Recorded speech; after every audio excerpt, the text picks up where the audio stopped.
to that heaven of freedom. My fatherland, my country away. Let my country, let my country, let my country away. Let my country, let my country, let my country away. Let my country, let my country, let my country away. Let my country, let my country, let my country.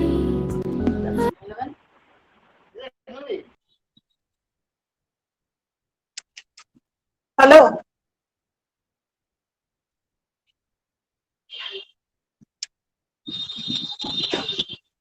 Hello, Sulagna এখন কেন? ও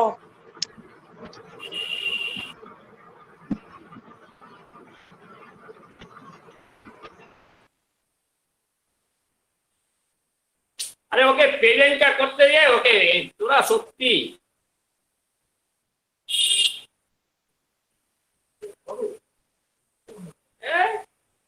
হ্যাঁ কি হলো, বন্ধ করে দিলে কেন?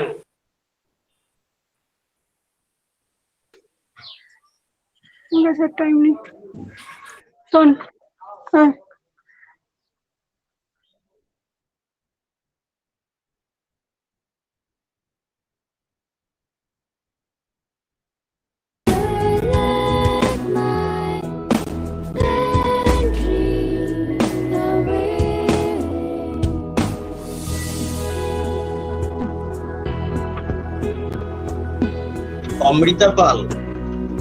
Amrita Pal, attention please. Mute your video. Mute your video.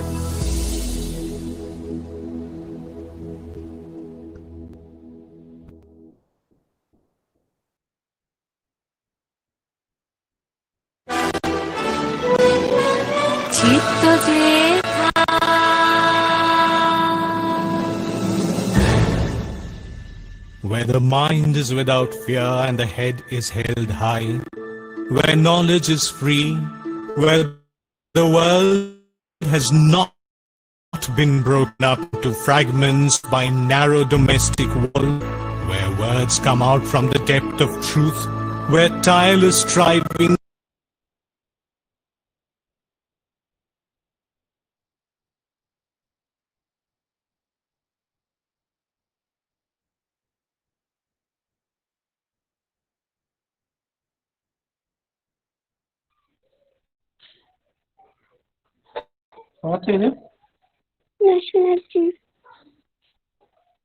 যেথা ভয় শূন্য উচ্চ যেথা শির, জ্ঞান যেথা মুক্ত যেথা গৃহের প্রাচীর, আপন প্রাঙ্গণ তলে নিবাস সর্বরী, বসুধারে রাখে নাই খণ্ড ক্ষুদ্র করি, চিত্ত যেথা ভয় শূন্য উচ্চ যেথা শির, জ্ঞান যেথা মুক্ত উচ্চ সেথা শির।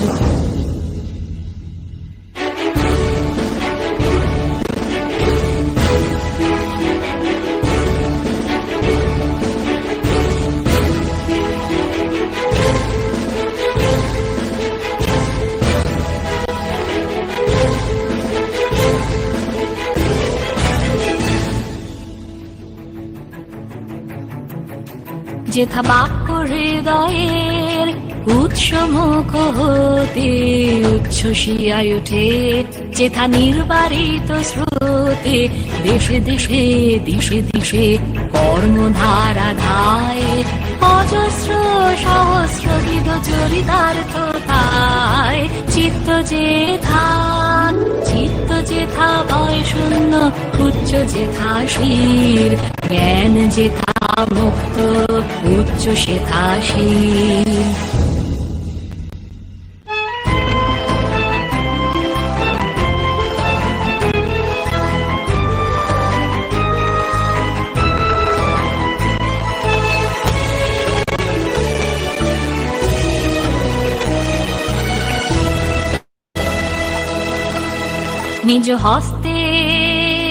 নিজ হস্তে নির্দয় আঘাত করিপিত ভারতের সেই স্বর্গে করো জাগরিত, নিজ হস্তে নির্দয় আঘাত করিপিত ভারতের সেই স্বর্গে করো জাগরিত, চিত্ত যেথা।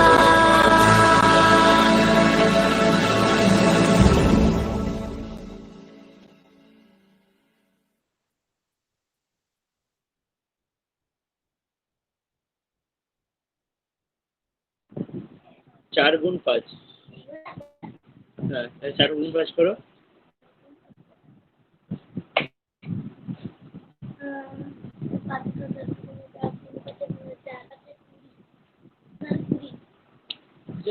এবার লেখো, প্রীতম কাপুর 2 রকম মালা বিক্রি করে পেলেন।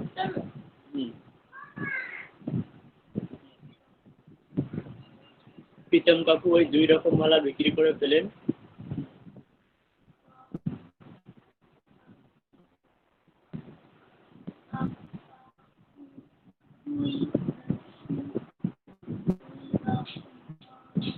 প্রীতম কাকু ওই 2 রকম মালা বিক্রি করে পেলেন।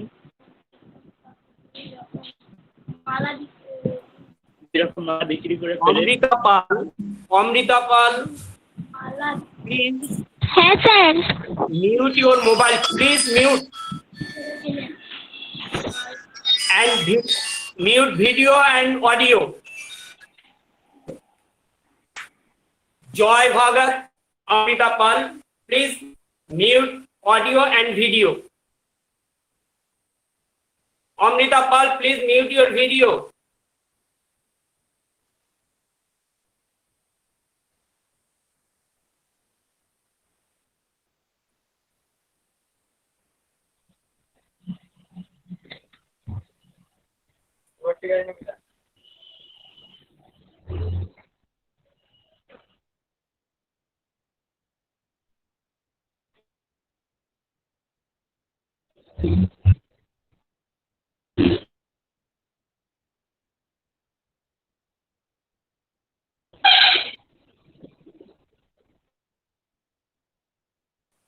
Amrita, please stop your presenting, mute your audio and video.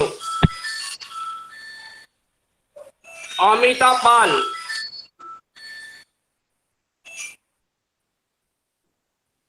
হ্যাঁ বলো।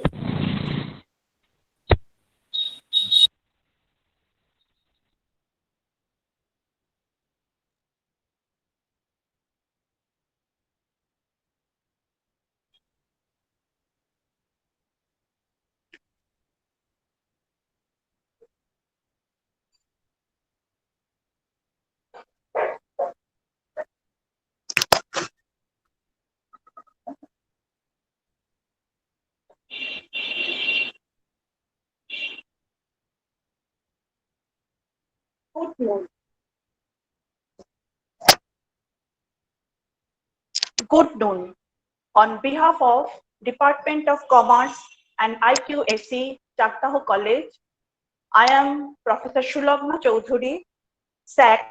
Welcome you all in today's webinar entitled Artificial Intelligence, Emerging Trends of Technology and its Impact on Business Studies Employment.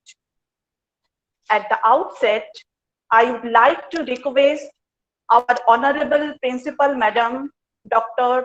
Chakdaha Das Mohanto, to deliver her welcome address. Please, Madam.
On করা আছে,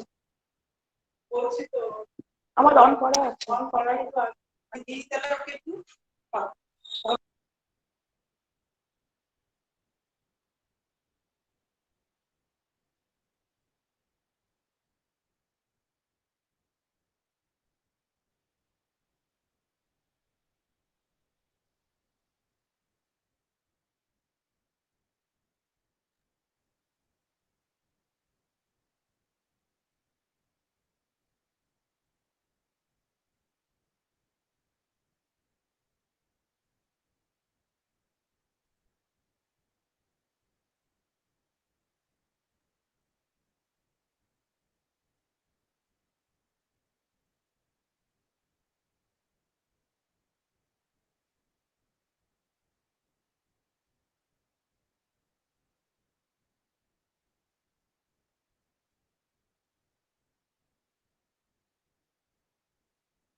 Hello.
Attention please. Coordinator, Professor Sulagna Choudhury, you are requested to welcome principal. You are requested to welcome, you are requested to introduce principal madam. He is in line. Okay. Hello. Hello. I'd like to request our honorable principal madam, Dr. Chakdaha আমি জানি Mohanto, কথা হয়েছে সবই, to ওনারা দেরি করছেন deliver কেন? her welcome address. Please, madam. উনি একটা প্রোগ্রাম করেছেন 12টায় ঢোকার কথা আমাকে বলেছেন, একটা ঢোকেননি মনে হয়।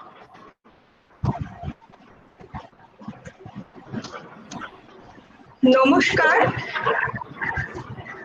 শুভ মধ্যাহ্ন। ছেড়ে দাও, যা হয়ে গেছে ছেড়ে দাও। এবারে বিসি স্যারকে ঢোকানোর ব্যবস্থা করতে হবে। The Department of Commerce, Chakdaha College, and Internal Quality Assurance Cell, Chakdaha College, jointly have organized this international level webinar today on a very relevant and interesting topic. I must be thankful to the organizers. Today, we have with us Professor Dr. Shoikat Moitro, sir, Vice Chancellor, McCourt University. He is our chief guest of today's webinar. Welcome, sir. Most welcome to you. We have with us Dr. Tuhin Mukherjee, Assistant Professor, University of Kollani. He is one of our resource persons.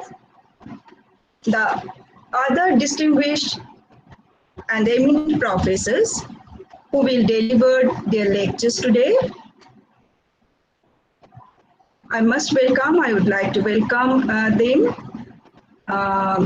It is my honor to welcome these erudite scholars. Dr.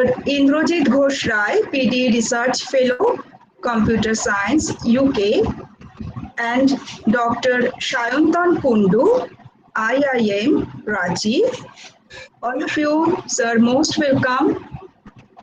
I hope the program will go very nicely and all the participants present here will enjoy this webinar. Have a good day. Namaskar. Thank you, Honorable Principal Madam, Dr. Chakdaha Mohanto, for her warm welcome address to all of us.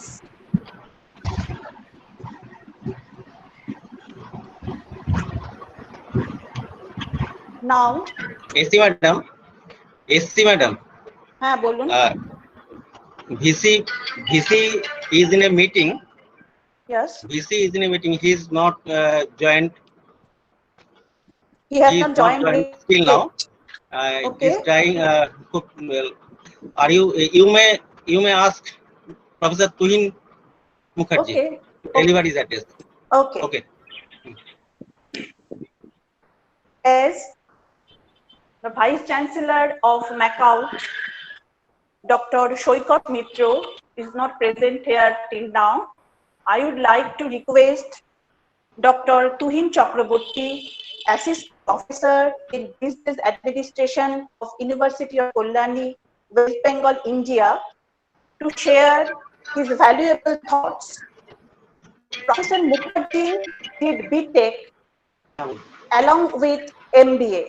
His research area includes applications of artificial intelligence in finance. কিন্তু আমাদের তো 94 দেখাচ্ছে। Mukherjee published many papers in this domain across the last decade.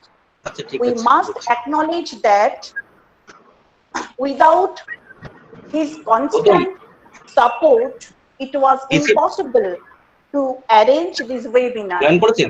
Please, sir. আচ্ছা ঠিক আছে। Sulagna madam, Yes. I am interrupting you. VC sir is present now. He has a urgent meeting after the webinar lecture. You call VC sir. Okay.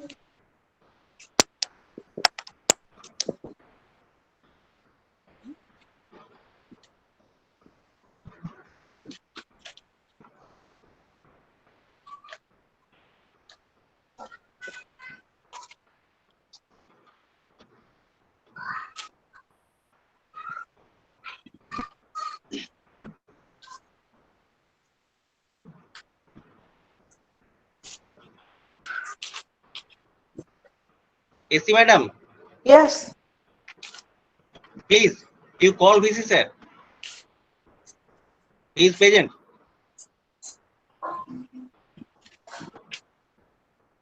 Now,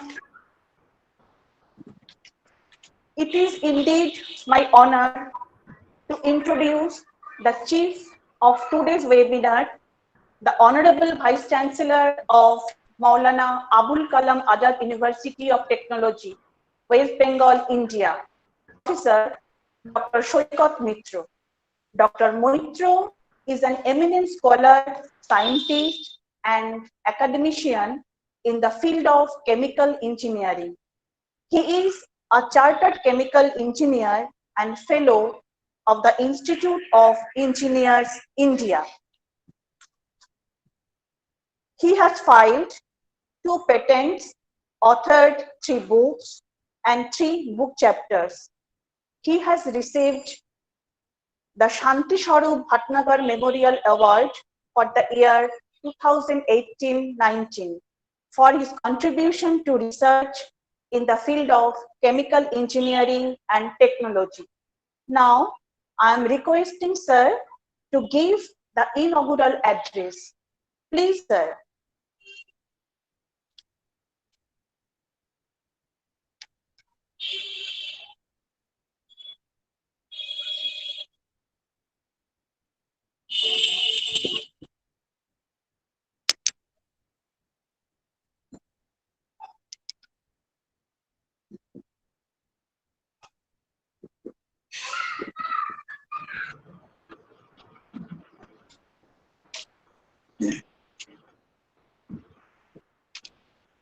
Honorable VC sir, are you present here?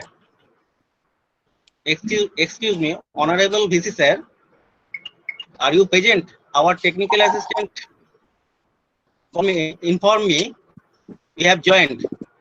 So he announced your name already. Please confirm me you are present or not. Otherwise, we will ask Professor Tuhin Chakraborty to deliver his address.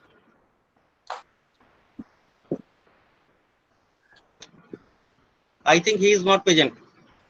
So, coordinator, you may ask Professor Tuhin Chakraborty to deliver his deliberation.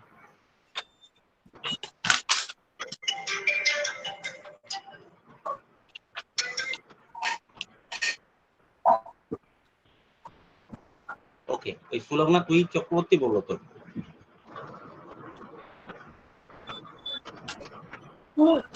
সবই তো বুঝতে পারছি, তুমি একটু এসো তো সামনে ইয়েতে, তুমি একটু ইয়েতে এসো, ভালো হবে না, কোঅর্ডিনেট করার জন্য এসো। Suppose Dr. Shoikat Mitro is not present here, I would like to request to Dr. Tuhin Mukherjee, Assistant Professor in Business Administration of University of Kollani, West Bengal, India, to share his valuable thoughts. Professor Mukherjee did BTech followed by MBA. His research area includes applications of artificial intelligence in finance. Professor Mukherjee published many papers in this domain across the last decade. We must acknowledge that without his support, it was quite impossible to organize such a webinar. Thank you, sir. Please proceed. Good afternoon, all of you, and welcome to my presentation. Directly, I am moving to share my screen without making any delay.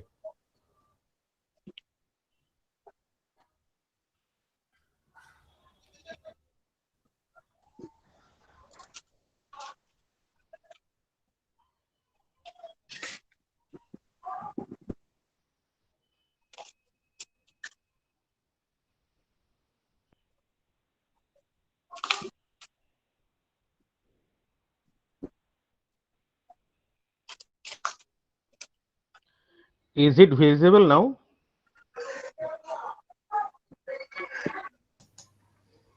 Please, Hi, anybody doing can. Yes, well. sir. Yes, Yes, it's sir. visible. Yeah, yeah.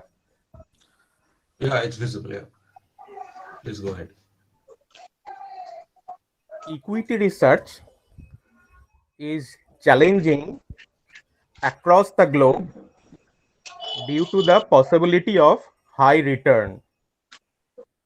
But at the same time, we must keep in mind that there is matching risk associated with it.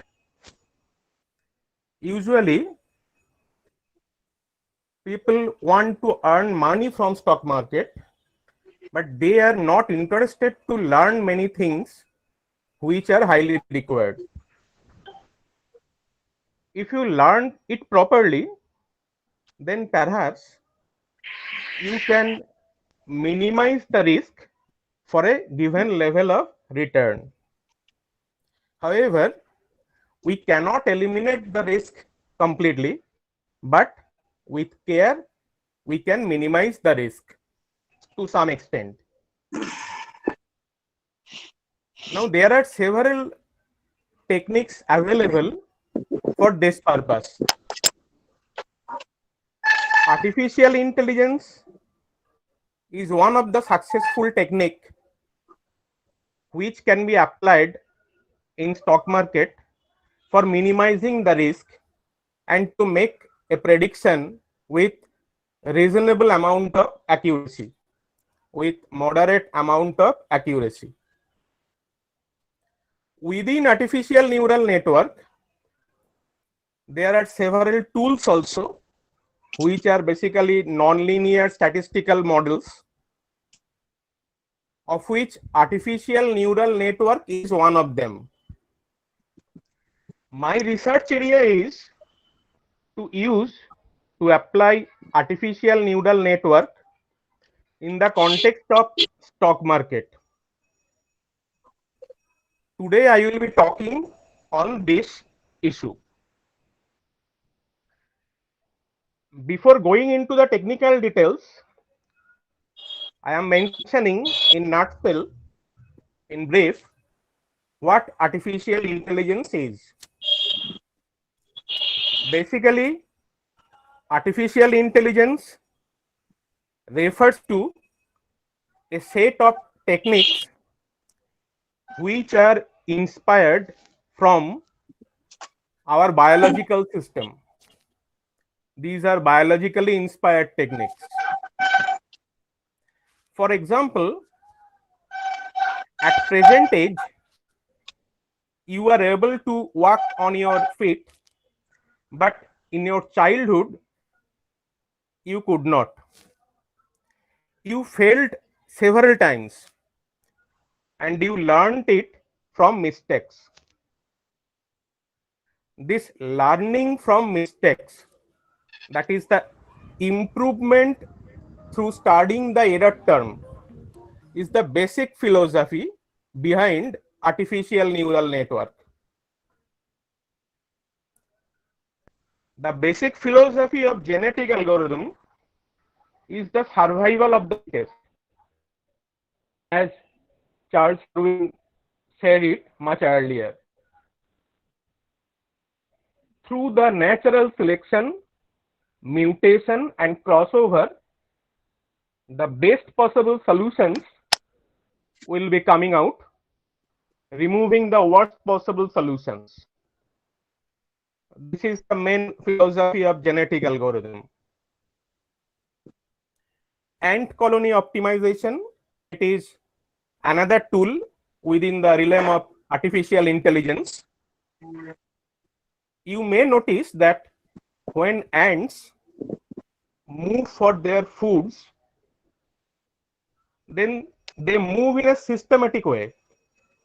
They follow the path of their predecessors. They do not move in a haphazard or random way. There is some rationale of choosing the particular path from source to destination for achieving the goal. If we can implement all these biological philosophies into some mathematical models, then we will have some nonlinear statistical model with us, which are termed collectively as artificial intelligence. If we convert those mathematical models in terms of programming for a machine, then the term machine intelligence will come out. So machine learning, machine intelligence, nonlinear model with feedback, these are common terms for artificial intelligence. The next question is definitely where to use such techniques. The artificial intelligence techniques, where can we use? Basically, these techniques are very successful and suitable for data intensive environment, where large amount of data set to be analyzed for taking the optimal decision with respect to time, then this artificial intelligence will be very helpful. If you have so many missing data elements even, then also artificial intelligence techniques are very successful to retrieve the implicit rule within your data element. If the data is for patient data, then it may be medical expert system based on AI. If the data set includes financial data of stock market, then it may be a predictive analysis of stock market using artificial intelligence. If it is social media data, then also artificial intelligence has the role to give you the sentiment analysis. These are the latest research topics within artificial intelligence. For example, I can tell you, if you search the airfare from Kolkata to Guwahati in a day, then from the next day, whenever you will log in your Facebook account, you will see the promotional ad of airfare from Kolkata to Guwahati. So someone, some machine, some intelligent technique is basically following your activities over the internet.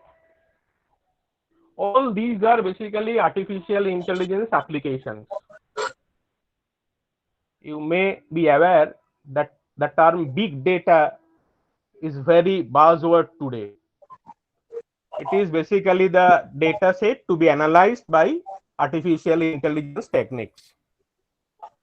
In this presentation, within very short time, only 15 minutes, my delivery is very much focused to the use of artificial intelligence for stock market data only.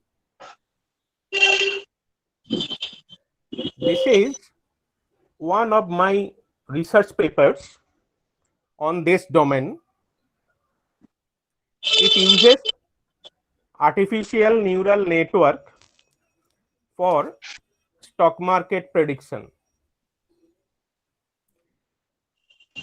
To specify artificial neural network, we must specify its parameter.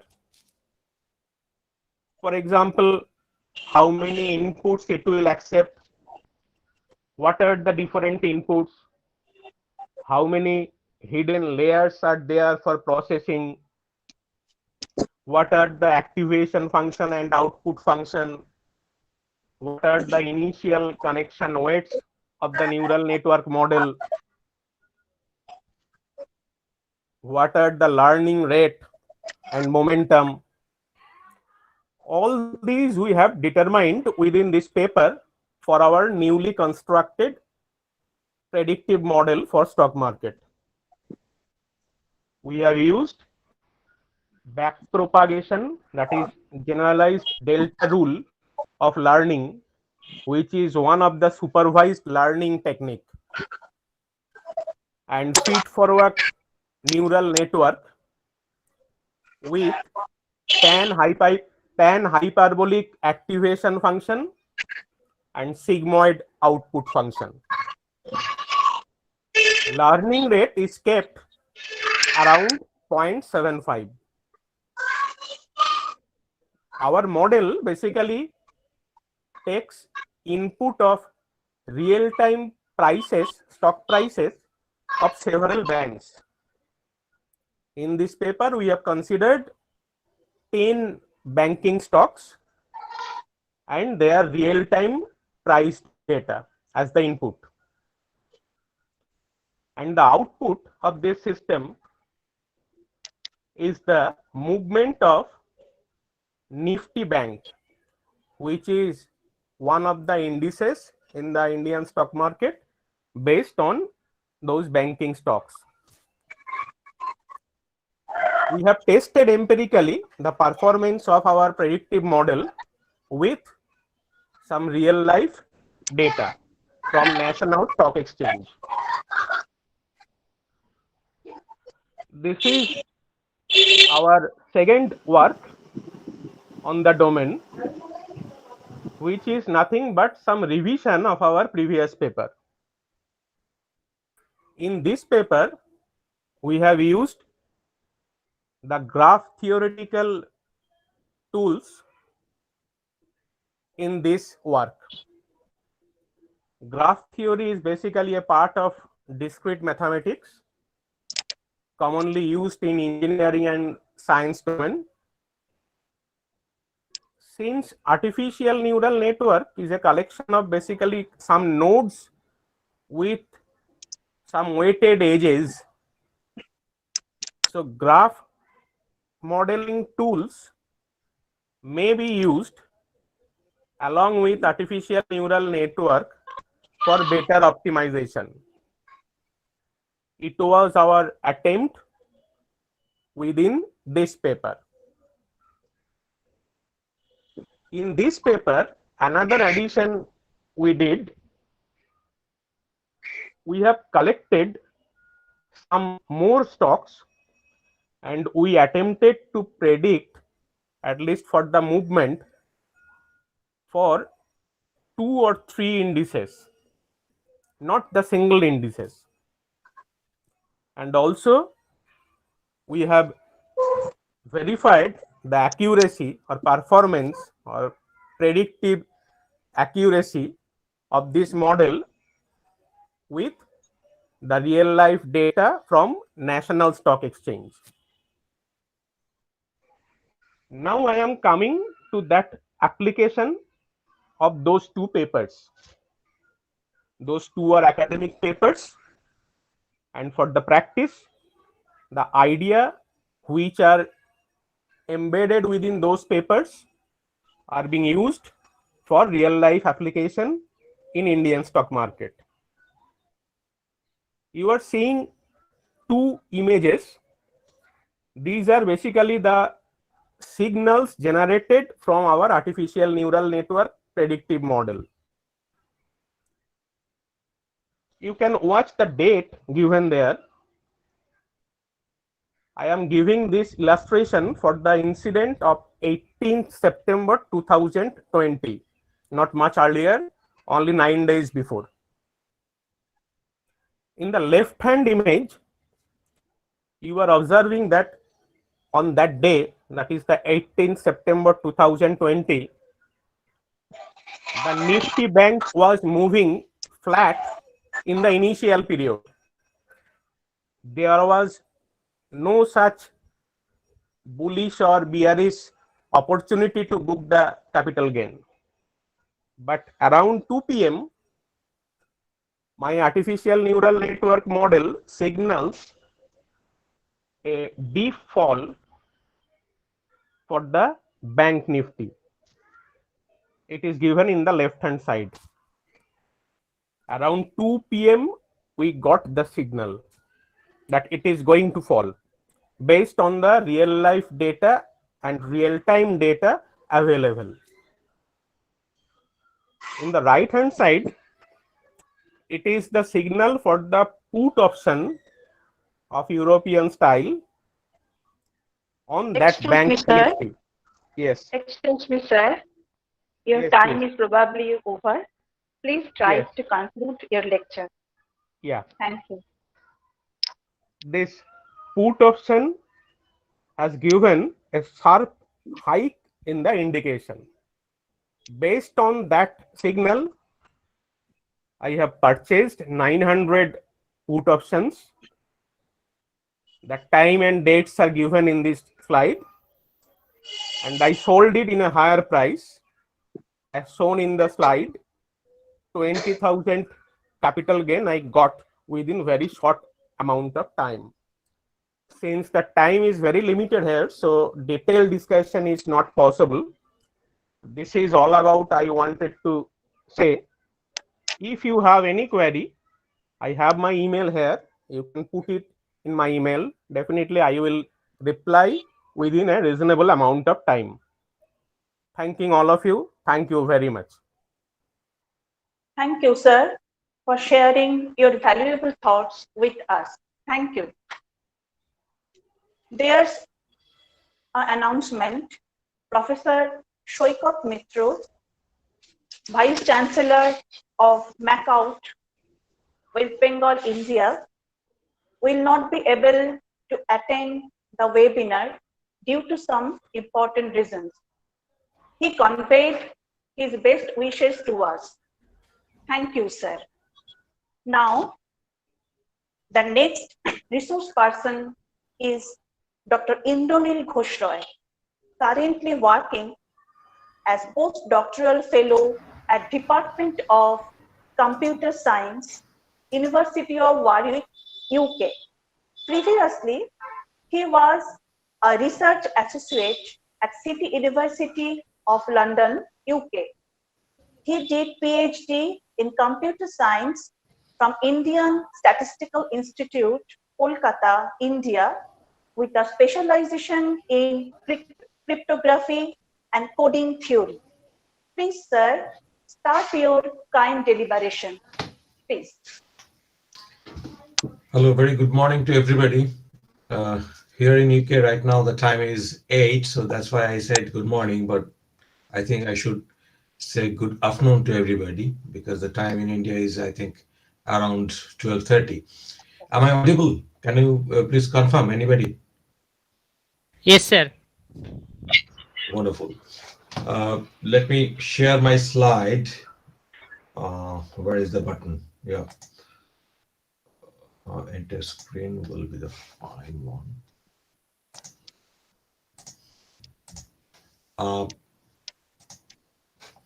Is it visible, the presentation? Yes. Yes, it's Yes, visible, Wonderful. sir. Wonderful. Okay. Thank you for the nice introduction. I'm Dr. Indranil Ghosh Roy. I did my PhD from Indian Statistical Institute. And by training, I'm a cryptographer. I'm not from the AI background. So just in support of that, I would like to share the page of my publications. And so it's all about cryptography that I did. But when my friend, Professor Tuhin Mukherjee requested me to give a talk on a subject which might touch AI, I find it very relevant in a sense that in recent past, I'm working on a subject which is quite likely to touch the area of AI. That's why I kept the name of the talk Interplay Between AI and Cryptography. However, my work is more towards cryptography and has less to do with the AI. So this is the latest publications, and if you take a look at the topmost publication, this particular paper is bordering on cryptography and to some extent AI as well. I'll come to that. So before going into that, I would just like to share a little bit of history on AI. In 1950, Alan Turing published a landmark paper where he speculated about the creating a machine which can think. And he was famous for introduction of one Turing test. This test is all about to distinguish whether you are interacting with a human or a machine. Followed by this, in 1952, Christopher Strachey proposed a program that can play chess. And maybe in today's date, it is a very easy thing to think of, but to start with, I mean, just if you go back to 1952, at that point of time, the mindset was it is impossible for a machine to think like a human. So at the backdrop of that, in 1952, that work was phenomenal. And in 1956, the term AI, artificial intelligence, was first coined by John McCarthy at the Dartmouth conference. So in nutshell, that is all about the background of AI. And now here I would like to introduce the very basics of our subject, cryptography. So there are two major, I would say, ways of doing the cryptography. One is the symmetric key encryption and one is the public key encryption. In the symmetric key encryption, you have one key for the encryption and the decryption as well. So it's a secret key encryption, you may say, in a sense that the key needs to be shared only between two who are trying to share a secret data, and it is not publicly available. And to encrypt the data, you need that key. So in the text, M is your message which you are trying to send to your friend. You are trying to encrypt the message with the key, which is key, and you produce C, the ciphertext. Now you send the ciphertext over a channel which is not secure, and it is quite likely that the eavesdropper who are taking the C will not be able to get the M without the knowledge of key. And your friend at the other end will be able to decrypt and get the M with the use of that same key that you use to encrypt the message. Here I would like to say one thing, those who are from the background of little bit of probability and all that, when I'm saying that it is not possible for an eavesdropper, an attacker, to get the M from C without key, it means that from his point of view, the advantage of computing M from C without key is same as to guess M. That is all about the strength of the scheme. So more it is likely towards allow you to compute M from C without key, which is towards in the message space. If you are trying to guess the M, so that amounts to say that you are getting no advantage unless you are getting the key. So that is all about the symmetric key encryption, and there is another encryption philosophy, which is the public key encryption, where instead of one single key, there is a pair of key. So imagine there will be a communication between Alice and Bob, where Bob has a pair of keys, public key and the private key, and Alice wants to send her document to Bob. All Alice will do is the following: Alice will encrypt her document plain text with the public key of Bob. The public key, as the name suggests, is publicly available.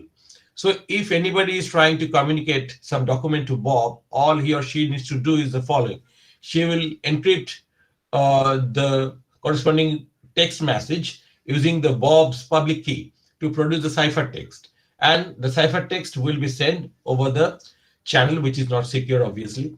And the Bob will get the plain text by decrypting it using his private key, which is not publicly available, of course.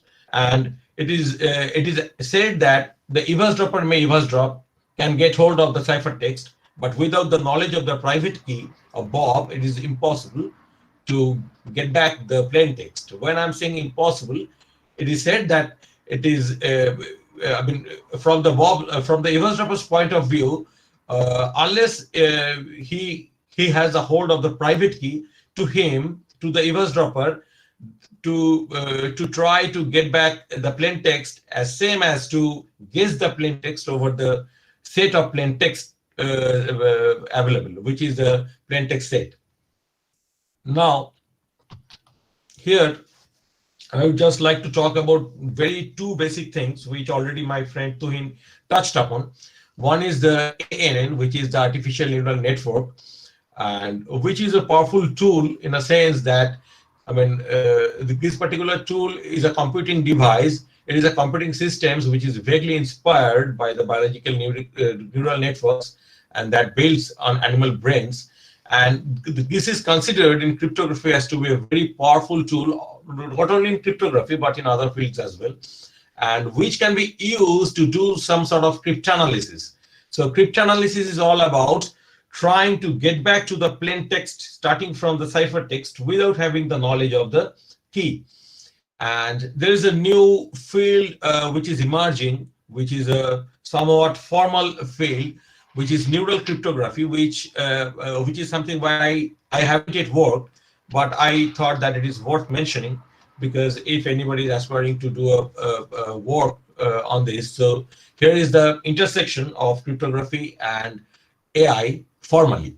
So it is all about the neural cryptography, which is a branch of cryptography dedicated to the analyzing of applications of stochastic algorithms. Now, stochastic algorithms are those algorithms which are randomized algorithms, and especially in ANL algorithms for the use of encryption and the cryptanalysis, mainly cryptanalysis. And so here is the intersection of cryptology and the AI, where the major contribution of AI, artificial intelligence, is towards the cryptanalysis, where you are trying to attack one system, one crypto system, with the use of the powerful ANN. And so before going into the specific application where it can be applied, I would just like to talk about one thing which is slightly new to you, which is GDPR. I think all Indians has got the experience that all of a sudden you got a spook call. It is asking for your need, whether you need a whether you need a Petro credit card or something, this card, that card, this facility, that service or not. And you wonder as to where from they got your number. They got your number maybe from the fact that in the last weekend you have gone to the Pantaloons, you purchased some clothes, and in the form you put your number. And in India, there is no problem if Pantaloon freely distribute your number to some other agency who may call you. But across the Europe and in USA as well, it is stopped by enforcing one law. In Europe, the law is GDPR. And out of all those clauses, one very important clause, which is last but one, is the integrity and the confidentiality of the data. It has got something to do with this particular scenario where no agency can distribute any of your personal data, right? So that is to say that if you purchase a clothes from Pantaloons where you put your phone number in some of the forms, they are not likely to distribute your data because this law is going to stop them, had they been in Europe. So it's fine up to that extent. But imagine there are some applications where, the data which are, say for example, this GDPR also stops you to eavesdrop or to examine any data over the social media network. And with certain tools, earlier all countries used to take an extract of all social media data for their analysis, and which is used for the criminal activity detection. Because in recent past, it is observed that there are a number of terrorist activities which were pre-planned over the social media network. So, but after this law, as because all data needs to be encrypted due to this last but one clause, integrity and confidentiality, you cannot apply any artificial intelligence on that data to extract any further thing out of that, because all data are encrypted. The moment it is encrypted, it is useless. So here lies the application of this one, the neural cryptography, where you are trying to do the cryptanalysis so as to get back the data, which you can do without harming the law. But again, there are another approaches which are not from the AI but from the cryptography, which talks about certain new techniques of encryption, which are search-aware encryption, that is the searchable encryption, and order preserving encryption mainly. And my work is on searchable encryption. So I would like to give a brief on this new techniques. So again, just like the conventional encryption, there are two varieties. One is towards the symmetric searchable encryption, and another one is the public encryption flavor in the searchable encryption field. So in the symmetric searchable encryption, all you do is the following. You are the data owner, you have a set of files, you are trying to upload the file in a cloud, which is not safe. So obviously you are trying to encrypt the files. Now, what is the problem with the normal encryption? You can encrypt the file using your normal techniques of encryption, but the moment you encrypt your file, these data are of no use unless you decrypt it. So after encryption and uploading of the files to a cloud, if you are trying to search for a particular data, all you need to do is to decrypt the whole set of files and to search, because you cannot search on an encrypted file. The moment it is encrypted, the data is a jargon right now. So this encryption is all about how to make the encryption in a way so that it can send certain amount of searches. So all you need to do in the searchable encryption is the following. Starting from your plain text, what you compute is known as secure index, which is very crucial. And along with your encrypted data, you also upload the secure index. As the name suggests, secure index assumes that no leakage is possible from the secure index about the plain text. And you upload your encrypted data as well as the secure index in the cloud.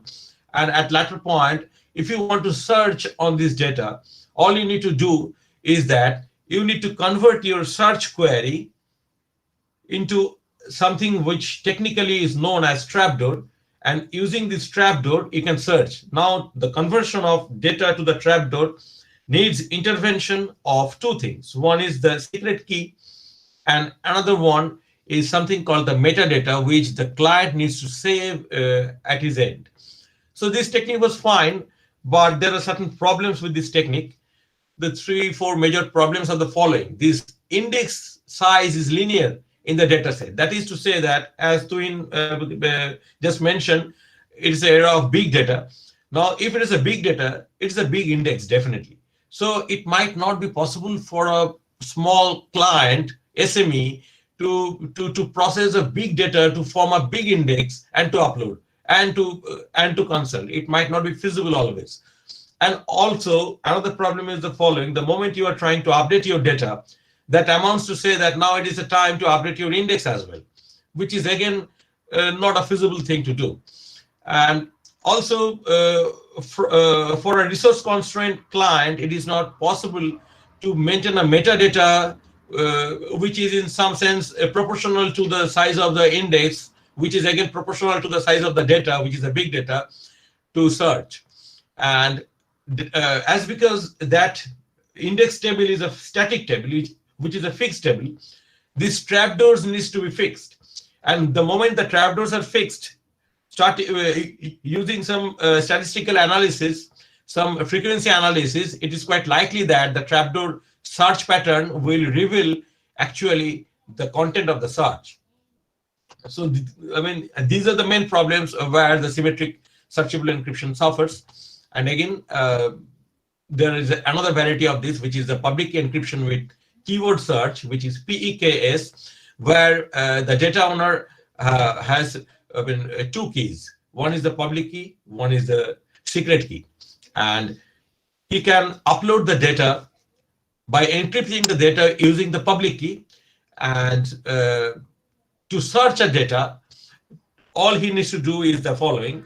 He will convert the search query to a trapdoor using the secret key. And this particular scheme avoids all such clashes, all such problems of the symmetric searchable encryption. And if you go back to the first slide, then the topmost publication is all about this one. So it involves the, sorry. Excuse me, sir. Yeah. Excuse me. Yeah. You have Please. only 2 minutes to deliver your lectures. Oh, I'm out of time. Okay. So yeah, almost I'm done.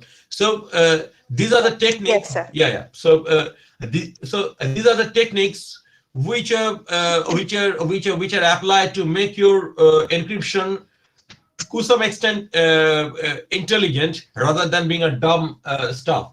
So this is the approach which is done from the cryptographic point of view. So again, there are techniques which are to be applied from the AI point of view to extract certain intelligence from the data. So as I'm almost done, so I mean it was the last slide. Maybe in near future, if time allows, if anybody is interested, we can talk more about the P case and the searchable encryption. And definitely, I'm looking forward to talk. I mean, to talk to a few AI experts of our department to work more on the cryptanalysis using ANN. Then probably I'll be in a better position to talk more on ANN. But as of now, this is all I have to deliver. Thank you very much for your attention and time. Yeah. I'm done, I think. Thank you, sir. Thanks. Thank you, sir, for sharing your valuable thoughts with us. It is immense pleasure to have you as a guest in this webinar organized by our Department of Commerce, Chakdaha College, West Bengal, India. Thank you, sir. Thanks. Thanks a lot. Bye-bye. Bye. Now, I'm requesting today's last speaker, Dr. Sayantan Kundu, Assistant Professor in the area of Accounting and Finance of Indian Institute of Management, Ranchi, India. Currently, he is the chairperson of that area. Previously, he worked at Calcutta Business School, TCS, Wipro, and IBM. He did PhD in Finance and Control from Indian Institute of Management, Calcutta, India in 2016. Professor Kundu, really a good auditor in the area of asset pricing and market efficiency, portfolio theory and application to investments, econometrics, and financial analytics. He has published few papers in international journal of repute like Benchmarking.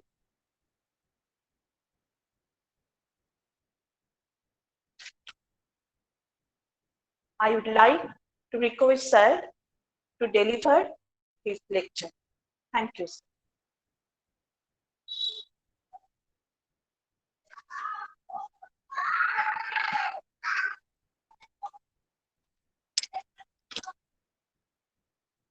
Thank you, Professor Sulagna. Am I audible and is my presentation visible? Yes, sir. Yeah, both. Yes, sir, Yeah. you are audible. Thank You're you. very much audible. So, as invited here initially by Tuhinda, Professor Tuhin Mukherjee, whom I met eventually in one artificial intelligence conference in Bangalore back in, I think, 2016 December. So then we kept in touch. Now, my presentation is mostly keeping in mind that most of the students are here who are from UG and PG background, not into research and not PhD students as of now. So I'll focus mostly on how artificial intelligence works and how it is slowly changing the focus towards kind of using big data and all, and why we are using ANN. So more of a teaching sort of seminar rather than research sort of. Okay, so let's proceed. Let's define artificial intelligence as it's a simulation of human intelligence through machines. So what we are thinking as human being, if that can also be thought by machines. So machines cannot think by themselves. So they have to be programmed. So this programmed is one important word. They have to be programmed for mimic three major things that are perception, mainly of the environment, learning, and reasoning. So AI is now being used in different industries, and there are two different categories of AI. One is weak artificial intelligence. We talked about, Dr. Indrajit talked about chess. There are numerous other video games as well, both strategy games as well as first-person perspective games. There can be personal assistants like Amazon's Alexa, Apple Siri, Google's. We have Cortana for Windows, Microsoft. These are only single task-focused intelligence systems. So these are simpler and called weak artificial intelligence systems. We also have strong artificial intelligence systems that think more like human, performs control task in a complicated system. So the best example of it could be, although it is in the process of making, are self-driving cars. There are healthcare robotics which implant a particular medicine or particular bodily implant at a particular position in the body by itself. It could be used in large-scale fraud detection, in retail marketing, for which I have an example later on, in algo trading that Professor Twin Mukherjee talked about. So let's try in a lighter note with this. So can you see this? Is my screen visible or has it decreased in size? Yes, sir. Is it full visible in full screen? Yes, No, sir. sir. Police. Okay, thank you. So, so there is a meme going on AI, obviously sarcastic, that is going on in WhatsApp. So one person ordered a stool, and Amazon said customer who bought this also bought a ceiling fan and a knot. So maybe the sarcasm is in the part that Amazon is thinking human-like. So if a person bought the stool, he can buy other things that are related to tool. Stool means what he can do other things using that stool. So obviously Amazon is thinking like a human and thinking that that person is going to commit a suicide. That's why it is suggesting a fan and a knot for a suicide. So this is obviously sarcastic, but let us see how we can make the machine think like human. For that, we need to know first, how does human intelligence work? Okay, so human intelligence interacts with the environment using different senses. Okay, smell and touch is one that is still now has been very difficult for the machine to learn. Smell and touch are difficult to learn because these are mostly through chemical notions, smell mostly. So that is difficult as of now. Whereas other things like hearing, vision, speech, these are in the domain of physics or mathematical sciences, so that we can do that. We can also involve all these things together to have the sense of emotion as well. So how does human intelligence work? Human intelligence work by virtue of rationality and memory, and also human perception of the environment that surrounds that person. So that leads to, through the intelligence process, that leads to, I here means human intelligence, where AI, whenever we mention AI, is artificial intelligence. So it leads to human decision making. So human decision making are good for some aspects because we are more at sync with the environment, more at sync. We cannot say we are completely at sync. Okay, we have an innate evolutionary fitment. So you are evolving since last maybe as Homo sapiens we are evolving for last 2 lakh years. Okay, so that innate evolutionary fitment that is there in our reflex, that always helps. Gut feeling, you can say. Also, we have emotional intelligence. That means we also take care that whatever I do, how does that emotionally affect others? Okay, maybe due to emotional intelligence, I thought that, okay, let's make a more teaching, understanding like presentation rather than presenting one of my papers, because that might not be appreciated at UG level. So bounded rationality is something. Bounded rationality is a negative thing. Bounded rationality is the bound of my rationality. So more experienced I am, the bounds are more. I can think of more outcomes. I can think of more cases. I can think of more solutions. But if I am less experienced, my bound is smaller. So I can think of less outcomes, less experiences. And these are also affected by our behavioral biases. Some people are by virtue of their nature pessimistic, some people are optimistic. Okay. And also we have something called limited memory. So we can't recall each and everything, each one and every one. So these two add to our bounded rationality as well. So these are the negative things about human decision making. Let's now see how AI works. So AI is, in a nutshell, amalgamation. It's a kind of cross-section of intersection of computer science and statistics. Okay, how do we do it? So through computer science, we have learned something called sound and image processing. And we also learned about text processing, that is called parsing or lexical analysis. In statistics, we know all the statistics tools, but we also learned something that is called Bayesian learning, where by virtue of getting some events, we can get some conditional probability of the events. I have a question. Will the AI replace? Okay, we have it, Professor Mondal, later on maybe at the last slide. So these things we borrow from these two domains, and then we have something called machine learning. The machine learning coupled with big data, so advent of storage computing power lets us have the big data at our purview. Then you can use it, some tools like ANN or regression or other statistical model to do something that is called deep learning. Okay, we have more of it later when you go a little deeper into it. And then, for example, we have sound and image processing. Then we can have previous data to do pattern recognition. So pattern recognition is recognizing data based on our previous learnings. So pattern recognition is influenced by previous learning. For example, let us ask you a question. Can you distinguish between two chimpanzees? If I show you pictures of two chimpanzees, not side by side, kind of another time, one now, 2 minutes later, can any one of you distinguish between two chimpanzees? Anyone? Two tigers maybe? Human being we can, but two tigers, two chimpanzees. Can you answer? Any one of you? Hello?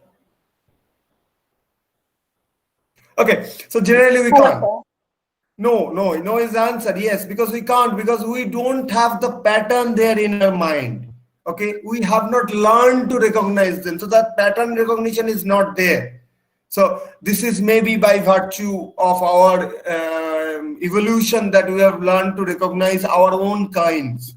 Okay, but still there is a racial slur here as well. So it is seen that Indo-Europeans are failed to, or Caucasians we are failed to recognize different faces of people from Asian, other Asian or Japanese origin. Okay, so these are something that have to keep in mind. And also then we have something called a symbolic learning, like reading A, and we can read a picture that seems like A, you can see that is A. If you are reading some handwriting on some person, the handwriting might be bad, still we can read. So these things are difficult for computers to learn, and they only can learn through pattern recognition and Bayesian learning. And then the final thing is computer vision. Computer vision means computer can visualize the real environment almost like what we do. Okay, so symbolic learning is that part, whereas the another part is natural language processing. Here we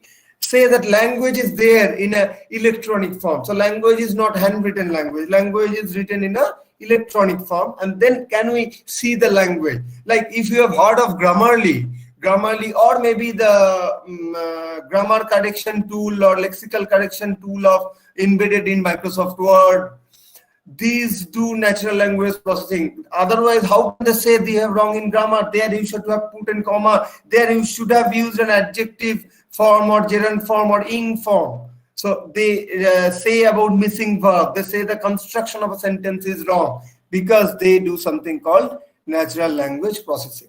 So all of them together can form a part of something called robotics, which we can link back to one of the finest application that we are awaiting, that is the self-driving cars. Okay, this is the ultimate example of robotics as we see it now today. Now, going more into this part, the learning part and the machine learning part, how does and why does the ANN comes from? Our human brain has a lot of neurotic connections. So when I say something about AI, it passes through maybe 3 nodes of my brain. When I talk about cricket, it passes through other 4 nodes.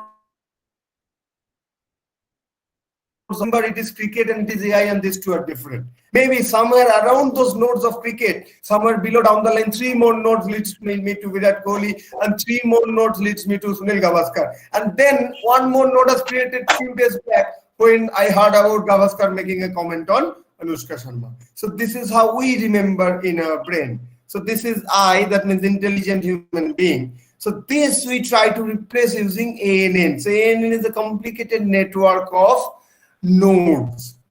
No, these are decision trees. So if we go ahead, decision trees are used in neural networks that are artificial connected network for decision making. Think of it as very simple network, then all of we can understand. We can scan the weather. We can see whether it is raining or whether it is sunny. Then if it is raining, then we can say, take umbrella. Then we'll search for the umbrella. If it is not found, I don't go out. If it is sunny, then I would search for a cap. If the cap is not found, I won't go out. If I found the umbrella or the cap, then only I go out. So this is how this is a very basic example of neural network, but this is how neural networks work. If you see your mobile phones, nowadays your phones are smartphone, it has inbuilt AI. So they can scan the weather and they can tell you whether it will be raining or it will be sunny.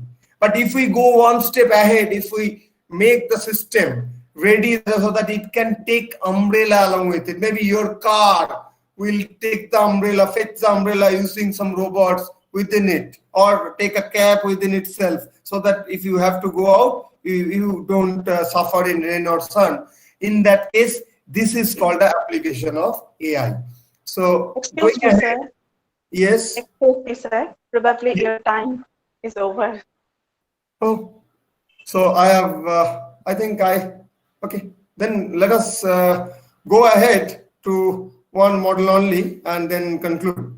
So see, this is how we think of it. We maximum, ma'am, let me take 2 more minutes and conclude.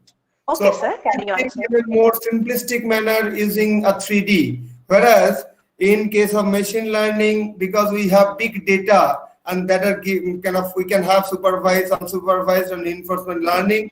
We can have more dimensional, multi-dimensional classification as well as predictive analysis to be in place. So still, this is a point I'd like to make. Symbolic learning is somewhere still our brains are better. So again, all these things, let us go ahead. So AI is based on previous data. So intelligence, artificial intelligence, finance is mostly based on data. So here we can archive all the data, and then based on it, we can have a conditional prediction of the future, and they can have a negative feedback and reinforced learning. We can performance confirmation and methodology updation to calibrate the AI machine so as to perform it better again and again. So this is the Bayesian learning that I was mentioning. Going ahead to some particular area, weak AI, chatbots replacing first level customer service. You can see in all those banks as well as your Vodafone or Geo chatbots. So it is used in risk assessment in case of credit card, credit risk, in case of credit rating. So those who are in UG and PG, you can think of reading about Altman Z-score as one of the earliest application of classification in terms of credit rating and default. It is used in fraud detection and management. It is used in portfolio advisory, personal finance and corporate finance advisory. It is nowadays used highly in news analytics, in financial sentiment analytics. I think Tuhinda will also would like to think in this fashion in some of his papers.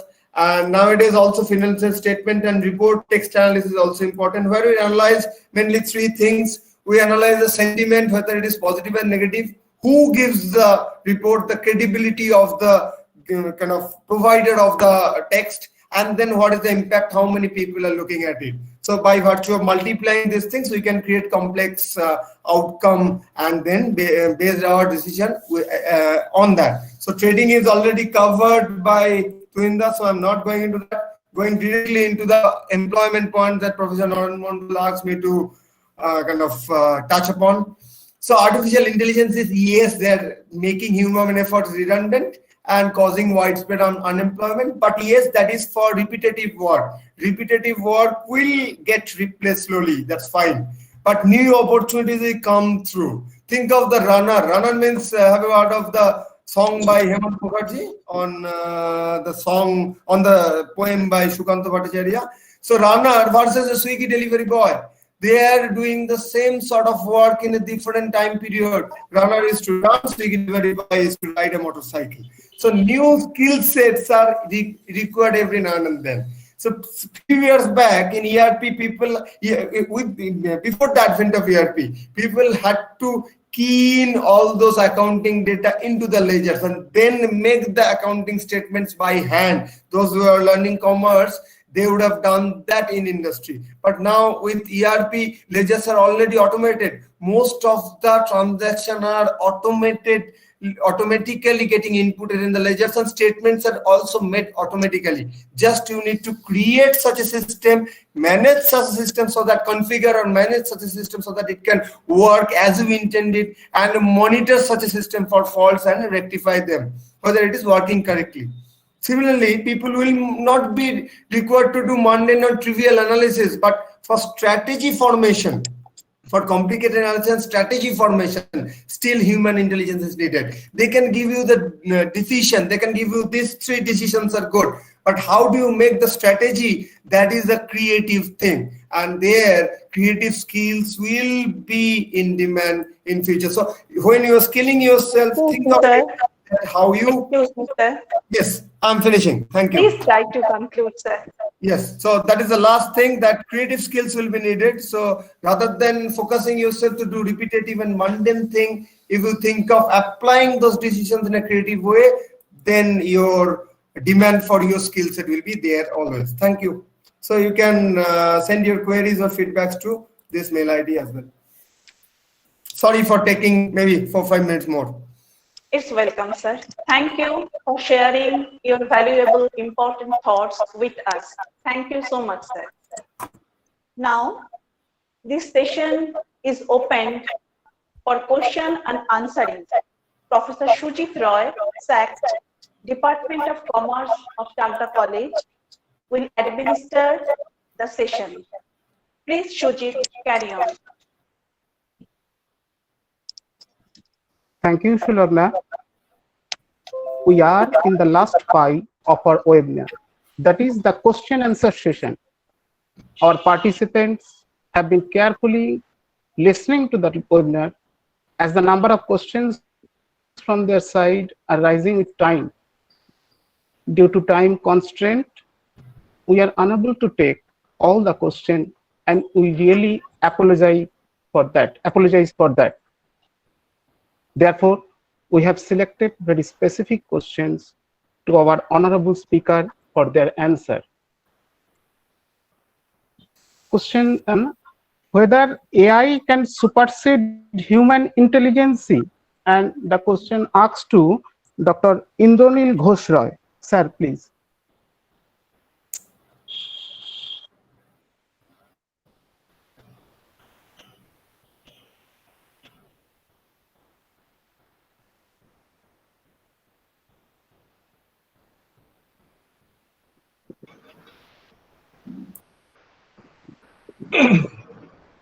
Hello, sir.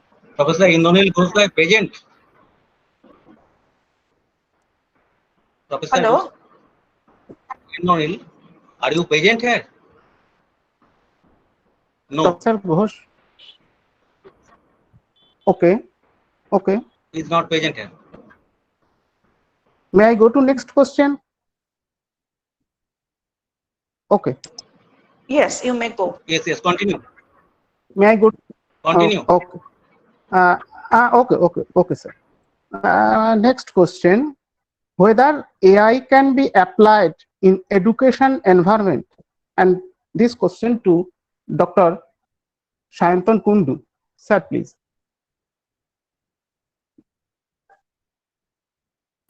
In education environment, AI can be applied, yes. Mostly when we are talking about this new normal regime, and we're talking about having online classes, in that case, having an AI inbuilt will be important. So if suppose I'm taking a class of 60 students, I can see at most 6 or 9, maybe 12 of them in a matrix in the class. So if others are sleeping, then I can't figure that out. So in case they are forced to keep the camera on, if the camera and the image processing system is figured with some pattern recognition, where they see that whether the person is awake, whether he is in front of the screen or not, then we can figure that out. Professor Indranil Ghosh might not be in front of the screen right now, and his camera is off, so that we can't also see. So that if an AI system is there, if it can see that whether the person is there, it can give us the indication. It can be used in fraud detection in the exam as well, without human intervention. Okay, so this can be done, and it also can be done in case suppose I'm teaching something, it can generate few questions. So from the student side, the students can write those questions. It can accumulate those questions and generate a few questions, just like what Professor Mukherjee is saying, that he is generating few questions from a large pool of questions that will be done. Thank you. Thank you, sir. Thank you, sir. Sir, may I ask, AI can supersede human intelligence to you, sir? Dr. Kundu, sir. So I answered it that using deep learning, using data-based model, we can't think of more than 3 dimensions. Okay, we are limited. Maybe if we think of time, 4 dimensions at the most. But in a mathematical space, vector can be of any dimension. Okay, you think of matrix. Matrix are also called vectors in some cases. So vectors can be of any dimension. Any dimensional vector is unconceivable by our mind, but they can be used by systems. So that's why deep learning using data is more powerful than human thinking, if it is data-driven learning. But again, in symbolic learning, we still have the edge that I covered in the presentation. So it will take time, because till we reach that symbolic learning in terms of AI capability.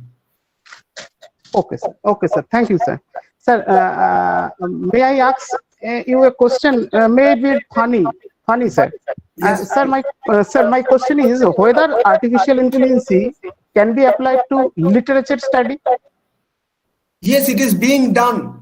So in the presentation, I talked about the report analysis and textual NLP analysis of financial reports.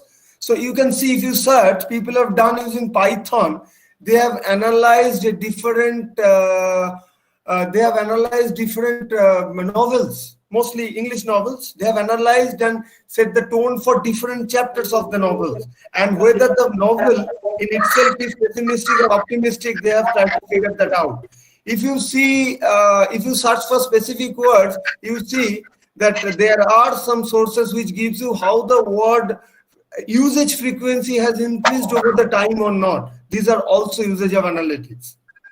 Okay, like when the word first started to getting used, when the word is being used very phenomenally. So these things are there in analytics. So papers are there, and you can see unpublished studies as well.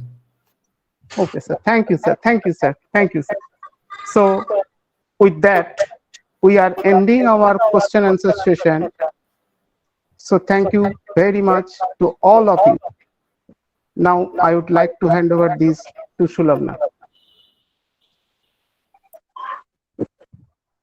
Thank you so much, Shubhi. Thank you so much. Now we are almost at the end part of today's webinar.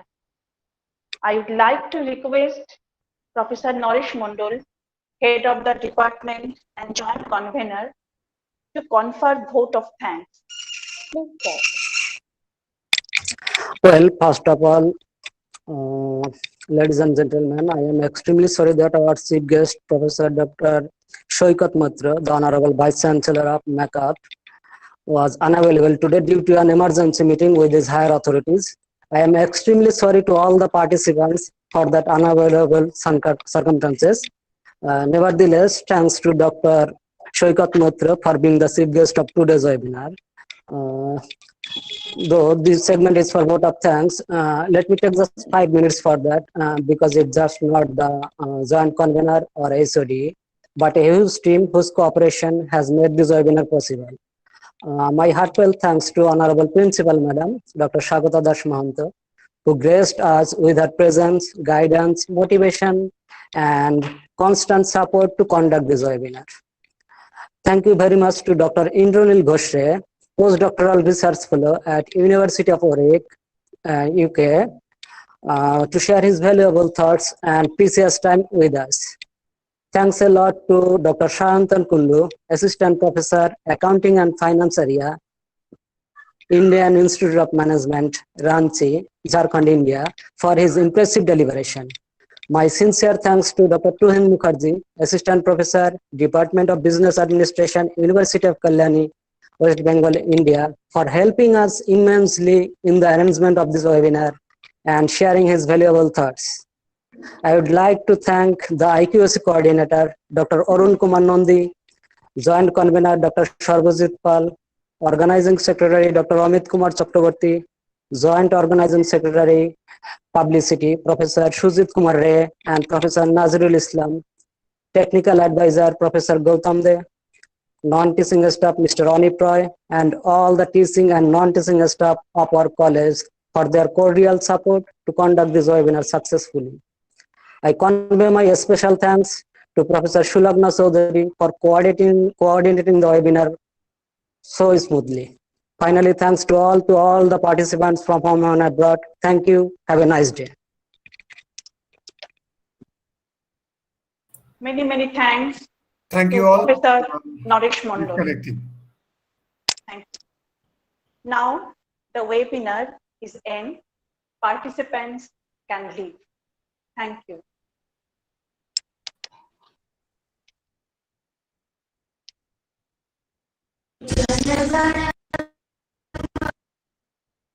अधिनायक जय हे भारत भाग्य विधाता पंजाब सिंध गुजरात मराठा द्राविड़ उत्कल बंग विंध्य हिमालय